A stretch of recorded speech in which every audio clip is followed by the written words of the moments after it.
Good morning, children. Welcome back to the next session of the class.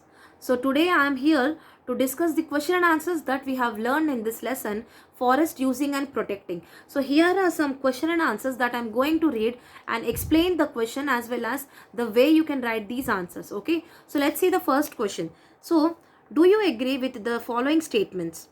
Give reason for your agreements or contradiction. Okay, so there are some statements given here, so we have to understand the statement, give the reason if you agree or if you don't agree. Contradiction means if you don't agree, and if not, why you're not agreeing, and if it is yes, why you're agreeing, tell the reason. Now the first one, the notion of private property is important to protect the forest.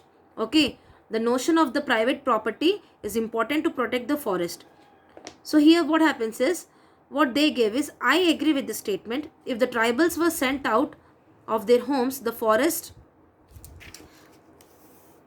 if sent out to their homes, that means to the forest, they lost their own feelings, which leads to the deforestation. That means if the tribal people are taken away from the forest, definitely the forest will be turning as deforested land rather than a forest area.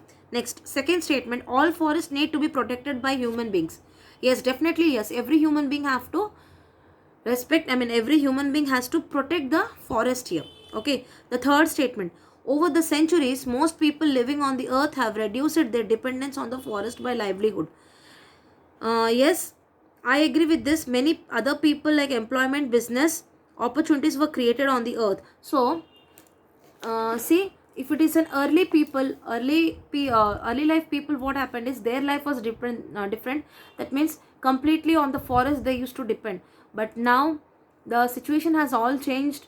The cities, the countries, the towns are all growing now. So there are some different works, offices, jobs, business, different kind of works have come now. So every other person is engaged in other businesses also, not only depending on forest. Yes, to some extent they are depending on the forest, for example getting kind of woods for their furnitures or tables. Okay, for having the medicinal trees that have medicinal values, for all such things, yeah, they may depend, but completely depending for the livelihood is not correct. Okay, so the next question, create a timeline to show the major changes in the use of forest over centuries. It may be necessary to look at your textbooks from the previous classes. So what they have given here is, they have given a table here. So over the time, how the forest have changed from the centuries. Okay, how the forest has changed from long years, how it has changed. So here first one, they asked emergence of agriculture. Second one, arrival of colonial rulers. Next, government ruling. That means emergence of agriculture, when agriculture was first started. Okay, you have to tell what changes or what affected the life of the tribals here. Okay, next, arrival of colonial rulers. That means when other country people have come to the forest, when they have come to our country, that means the British people, when they have come to our country for 200 years, they have ruled us. So how that time, how the forest conditions were, in the lesson we have discussed. Yes, the all these Britishers, they have evicted, that means they have forcefully, they have taken out the tribals from the forest. Okay, the lands are all occupied by them. All the raw materials or all the valuable things, that means the takes, the woods, different kind of sandalwoods are all transported or exported to their countries. Okay, next, government rules. When the government and our government has come, what kind of rule they have, what kind of rule they have enacted, or what kind of laws they have enacted. Okay, so all this thing you have to write one by one in a timeline. Okay, this is the second question. Third question, based on the details given in the above textbook or from what you already know about the forest, compare the types of forest that is closest to your area of living on the following aspects. Now, as per the lesson, we have discussed some types of forest here. So depending on that, or of your knowledge, how much you know about the forest, so there are some table given here. So you have to write the information in that, as well as what kind of a forest is nearby you. That means if you are living in a city, like for example I'm living in Andhra Pradesh, I have a city, I'm living in a city like Rajmandri. So what kind of forest I see, I'll be writing the information in these tables. So here in the first step table, they have given density of the trees. That means how many trees are there in a single forest, you have to write them. Okay, what type of tree is found, what kind of trees are found, you have to list and write them. Okay, next, special features of the trees, like what qualities of that tree has, or for example what features, that means what kind of fruits, Okay, if it is like what kind of if will the seeds, if it is used again, will it grow, will it give the growth again to the new crops in the same way or not? All these special features you have to write there. Okay, so this has to be all written in a table here given in the workbooks. Now fourth question, observe the map of the forest in Andhra Pradesh and find out which districts have or has the maximum forest covered areas. Now, so here in the books they have given an Andhra Pradesh map. You have to locate the places, you have to locate the places in on which particular place maximum number of trees were found. Okay, so you have to mark the place and you have to locate the place, maximum number of trees, that means the forest area is covered. Okay, next the fifth question is, a few children in a school participated in Vana Mahotsavam program and they planted some saplings.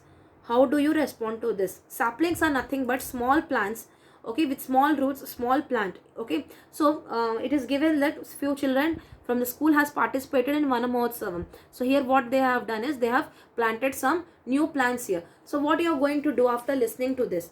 So if it is me, I'll encourage them. I'll be appreciating for the work they are doing for the environment. Next thing, I'll be interested in taking an active part in that, as well as I'll also encourage some other people to do the same such works. I'll also encourage some other school people to do the same work for the environment. Okay, these points can be written, okay, for this answer in your own way. Now read the paragraph under the heading Forest of Andhra Pradesh and answer the questions. What suggestion do you have for increasing the forest cover in our state? Okay, read the paragraph under the heading Forest of Andhra Pradesh. For this you have to read the textbook, and then forest in Andhra Pradesh, there is a paragraph I have explained in the lesson. That means what kind of forest we have in Andhra Pradesh. I have discussed in this lesson. So you have to read the textbook and then you have to answer the question. Okay, what suggestion you have for increasing the forest to cover in our state? For example, I told 64,000 square kilometers. 64,000 square kilometers of land is covered of forest in our Andhra Pradesh, whereas when it comes to percentage it is of 23%, but later on it was counted that only 16% of proper land is covered with the trees, whereas the rest 7% of the land is of open ground. So what precautions or what measures will you take to cover the forest, that means to protect the forest, so that the land will be covered entirely with the forest in Andhra Pradesh? Okay, you have to give your own suggestions here. Now the next question, seventh question. Locate the various places mentioned below in different photographs of given in the chapter in an atlas. What similarities and differences can you find among them? Now, see here in the workbook they are given some places. So they have given some photographs here about evergreen forest in Western Ghats, teakwood forest in summer in Chhattisgarh, thorny forest bushes and mangrove forest. There are some pictures here given in the workbooks. Okay, there are some pictures given in the workbooks. So what you have to do is you have to understand the type of forest, as well as you have to mention this kind of forest where it is available, this kind of forest where it can be seen, as well as you have to write the differences and similarities among them. For example, evergreen is different from deciduous, that is different from deciduous is again different from thorny, and that is also different from this mangrove forest. So every forest has its own speciality, so you have to write the difference also. Okay, so there are some 4 photographs. Okay, I'll show you once again. So one is evergreen, one is deciduous, one is thorny, and other is the mangrove. Okay, next. 8th question, what are the differences between the evergreen forest and deciduous forest? Okay, once you finish the previous answer, you can easily understand and write the answer for evergreen and differences between evergreen and deciduous. Okay, I'll just tell you some points here.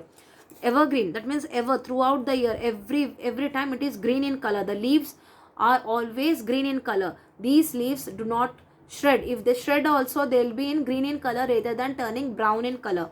Okay, now deciduous trees, whenever the new leaves, that means all these leaves are green in color because the cool climate or the tropical climate is present there. Whereas here in the deciduous forests, what happened, every time when the temperature rises, that means in Andhra Pradesh, the deciduous forests are found in Andhra Pradesh. When the temperature increases or the season changes, every time the leaf starts getting dry, and soon after some time the color of the leaf starts changing and starts falling from the branches. So when it starts falling, the new leaf starts again germinate, like starts growing again there. Okay, but in evergreen forest this thing doesn't happen. All the leaves will be green in color throughout the year. Though the season changes, it will be green throughout the year because of the cool climate over there. So usually we find the evergreen forest in the hilly regions, in the Himalayas. Okay, whereas this deciduous forest will be finding in the places of the hot regions or the warm kind of places. Here in the evergreen forest the rainfall will be high, whereas in the deciduous forest the rainfall will be in a medium, okay, in an average scale. So these points can be written for this. Next, the last answer, observe the pictures of page number 59 and write the comment here. So there is a picture given in the page number 59 in the textbook. So you have to see and answer them. I'll just show you once. Okay, so here there is a beautiful picture of a forest where see here a person, some animals are here. Next, in another place he is covering the land where he has cultivated. Next, it's all the forest has all changed by urbanization. That means people have started shifting from caves or from huts to the buildings, and from there a forest has completely changed its scenario to a building, and that means a city has come. So you have to see this picture and you have to write your comment in this. Okay, so children, these are the 9 question and answers that we have in this lesson. So I expect you people to read the first 6 question and answers,